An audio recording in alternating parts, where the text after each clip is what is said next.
coluna Seus Direitos, como toda terça-feira, e hoje a gente está tendo o prazer de receber a doutora Andriele Quirino, que vai falar sobre a dita da revisão da vida toda, que já foi assunto aqui do programa, mas tem novidades sobre isso, né, doutora? Seja bem-vinda. Bom dia, Ednei, bom dia a todos que estão nos acompanhando, né? Hoje eu não trago notícias muito boas, né? Então vamos conversar um pouquinho após as tantas polêmicas, né? Então o que aconteceu com a revisão da vida toda? A revisão previdenciária, né? Isso, então é uma revisão, né, que é feita dos benefícios que várias pessoas fizeram o requerimento, quem se encaixava, né, quem estava no prazo também, né, havia vários requisitos para fazer o requerimento dessa revisão. Quem conseguiu fazer o requerimento, né, então chegou lá no STF e acabou que ela foi julgada improcedente, né? Então, essa revisão, ela não seguiu, né? Ela ainda vai ter a modulação, né? Mas eu acredito que não vai ainda ser nada muito favorável. Então... Ou seja, não alimentem esperanças.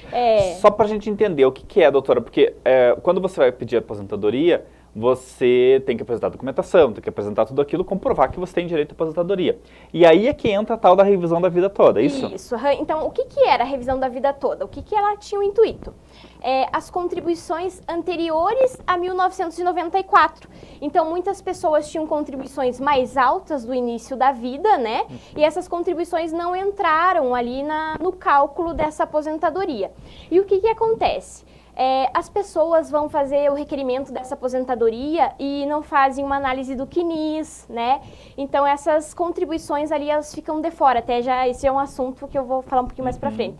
De uma outra revisão para que as pessoas até não fiquem muito frustradas em relação a isso, né? Mas seria isso, né? Então, as contribuições anteriores a 1994 que não entraram para o cálculo da aposentadoria. Esse era o marco, 1994. Isso. Quer dizer, aquilo que estava antes não está valendo. Isso. Só valeu a partir de 1994, que foi acho que o ano que mudou a moeda, né? Eu acredito acho que não tem a ver com isso, né? Não, mas seria, enfim, foi o ano que mudou para o real, né? Seria ali as contribuições, né, maiores ali, né, de 1994.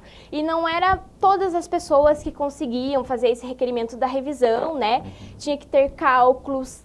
A revisão em si é um procedimento bem cauteloso também, porque, assim, se não for feito de maneira correta, pode vir a baixar, né, o salário da pessoa que já está recebendo esse benefício previdenciário.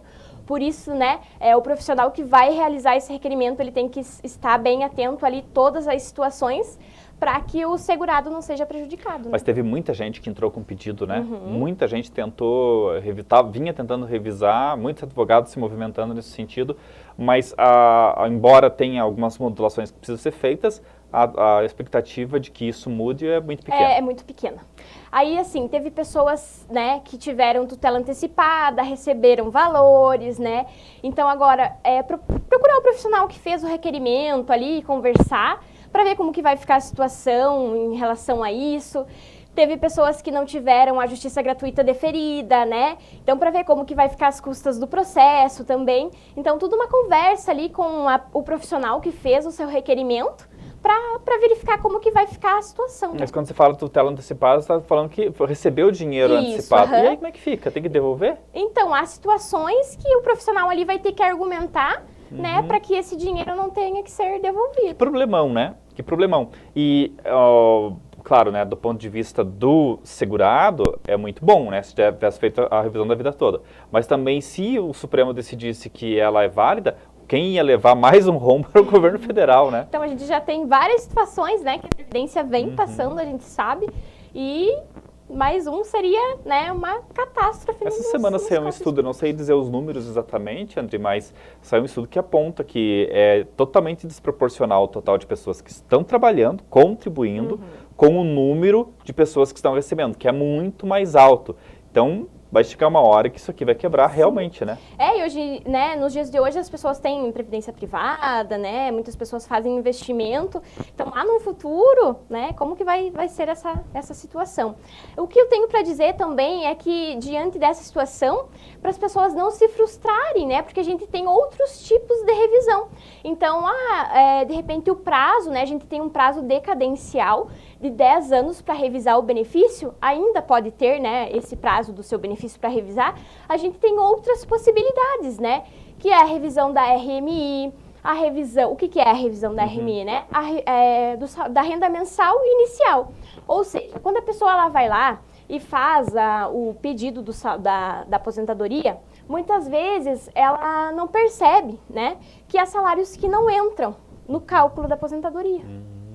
Então, né, diante de uma análise ali dos cálculos muito bem realizados, para que esse salário não venha a baixar, né, há a possibilidade de fazer essa revisão. Por isso que é importante procurar sempre um profissional que entenda do assunto, porque senão você acaba sendo prejudicado. E depois também para pedir essa revisão também não é uma coisa muito simples, imagino, né? Então, tem que ser feito de maneira administrativa, depois, né, de maneira judicial, caso seja indeferido, tem que verificar se ela for deferida de maneira administrativa, se não houve erros, né? Então, assim como a pessoa fez o requerimento no administrativo e não viu que pode ter deixado essas contribuições para trás, né?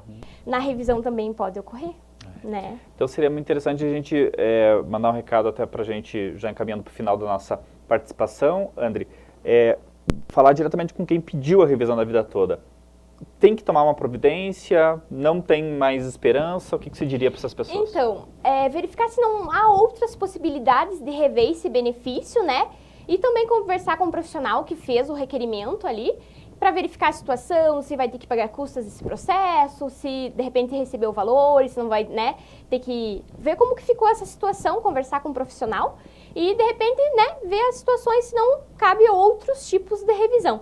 Eu poderia ficar aqui a manhã inteira falando das novas, né? Não são novas, mas são outras possibilidades de revisar os benefícios, né? Tendo da sentença trabalhista que às vezes não foi averbada, tem do servidor público que não levou o período lá para o INSS, tem daquela pessoa também do rural que não colocou esse período na aposentadoria, então são várias, são 15 revisões. Então, às vezes, pode ser que você pode se encaixar nesse tipo de revisão. Perdeu essa, né, que essa aí provavelmente não volta, se bem que no Brasil tudo volta, né, uma hora outra volta, e daí às vezes a pessoa que ganhou, como a gente falou agora, tem que devolver.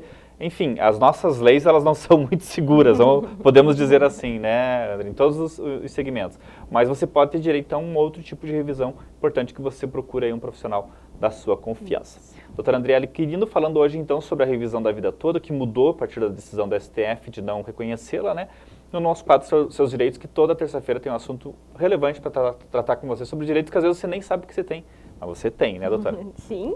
E, Ednei, aproveitando, né, já encaminhando para o final, eu gostaria hoje da conscientização do autismo. Eu ia falar sobre isso. Hoje seria um tema oportuno para falar sobre os direitos dos autistas, mas, né, a gente está sempre aí. Numa próxima oportunidade a gente vai falar sobre isso. E deixar uma frase aí que, né, o autismo ele não é uma doença e sim, né, que todos devem ser acolhidos. Acolhidos, entendidos, né, compreendidos, o mais importante. E a gente até estava ontem conversando com o pessoal da AMA, que é a Associação dos Autistas aqui de Canoinhas, que eles estão com uma sede, né, para ser inaugurada. Sim. A gente vai acompanhar todo esse processo e apresentar para vocês todo esse processo. Tem muitos autistas em Canoinhas, como no mundo todo, né? É uma coisa que é uma situação, uma condição que foi popularizada recentemente, mas isso existe já há muito tempo. Mas sempre é bom, né, que essa popularização leve à conscientização. Né? Obrigado, André. Até a próxima.